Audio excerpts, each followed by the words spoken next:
Hello there, it's Waloladipo here. Today, 3 things you should consider, you should know before you get Mercedes-Benz EQC. I've had this for 3 months right now, and I'd like to share 3 things that I feel you should consider that could increase your chances to be able to make a better decision. By the way, like this channel, subscribe to this channel straight away, and make sure that you watch this to the end. Okay, the first thing to consider is to know what you want in the car.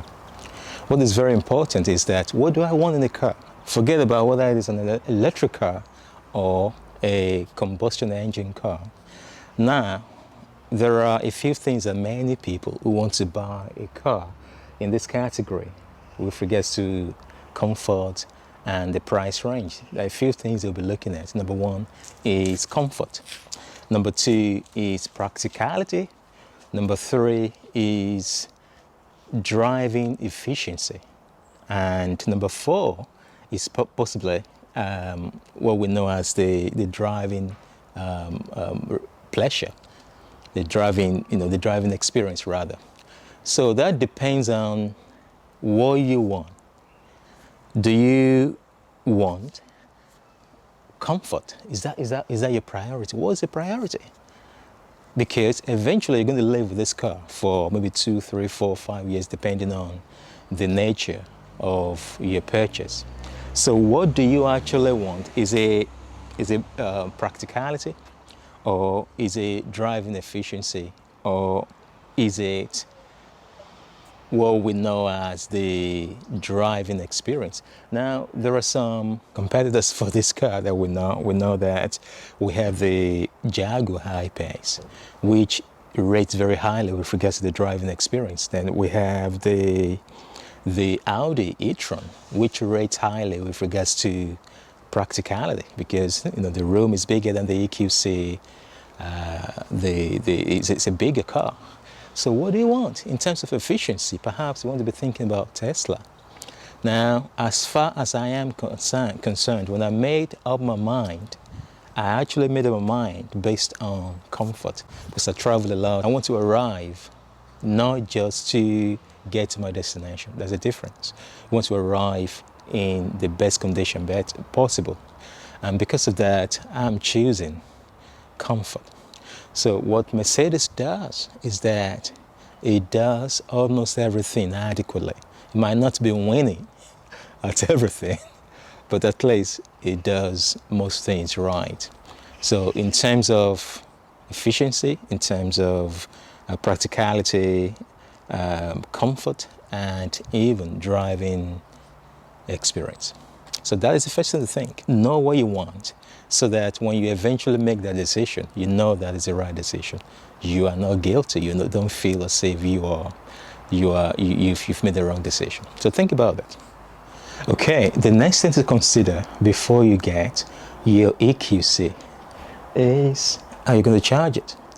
If you live in the city where you park on the street, you might not be able to do this. But if you live in a house where you have your own private place or garage, you might be able to get a wall box. Actually, it's very hilarious. You couldn't believe this. When I got the EQC, I actually thought I would not install one of these in my house. I could just quickly get to the nearby charging port and just pay for the public charging service. And my wife was saying, no, that's crazy. You've got to be able to get your own wall box where you just charge overnight and you wake up and the car is charged, which is what we're enjoying right now. But I never knew that I could actually pay 2 or 3 times as much using the public fast or rapid charging facility. So you want to think about that. We've chosen this because it's very discreet, very small. And also, make sure that you shop around. For example, if you have a solar panel, some solar panels, which we have in our house here, you want to shop around for the wall box charging company that has the capacity to integrate your solar panel, so that when it's sunny, you could basically charge for free. That's awesome. We made that mistake because I did not check properly. So my provider did not have the capacity to integrate our wall box. They said they would do that, and we're still waiting for them to update the app based on what they told us. So make sure you don't miss that opportunity. You could actually be driving around for free on sunny days. Another thing to consider is that the government will contribute £350 towards your wall box car charging facility, but the going rate is still about maybe £450, £500 that you have to pay on top of that. Okay, one more thing that you need to consider is the cable, the charging cable right here. Now, the charging cable that comes with the EQC is a very short one. So as you can see, we have more than one car in our household here. That means that if somebody else parks on your spot, you have to now move the car. So it could be very, very inconvenient. But if there's only one car you have and you have one spot, you can actually use the EQC charging cable that came with the car, which is super easy. Otherwise, you have to invest in longer cable. Look at this. This is about 10 meters, so that we can extend it to the other side if somebody else has parked on my spot. And it's not cheap. I think this cost about £160. So make sure you look after it, because some people can actually steal the cable. So they can steal it and go and sell it because it's worth something. So that is why you need to think about how to protect the cable as well. Sometimes, you finish charging, you put it back in the back of the car, in the boot of the car, to make sure that you don't waste money. Okay, the last thing I think you should consider is the range. How do you want to use the car? How far you want to go? What is your lifestyle like? Because the EQC has the capacity for, with regards to range, up to 255 miles. That's the official capacity. Now, I've been able to push this car to do over 250. So in fact, I did 288 miles per a single charge. And it's been perfect for me. I don't like driving longer than 200 miles without stopping for a break. Because of the fast charging facilities, you can actually have a break, and between 30 to 40 minutes, you put about 150 miles on top of the range that you have left. So you don't have to always charge it to the maximum. In fact, it's when you're using very fast charging facilities, don't charge it to the maximum, because it protects the battery. So if you want a longer range, you might want to consider different other cars.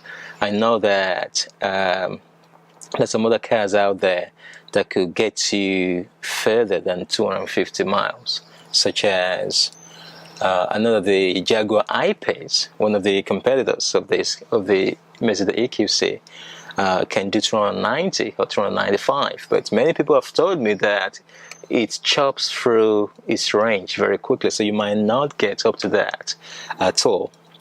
And there's some also cheap alternatives which can actually increase your range, and it's half the price of the EQC.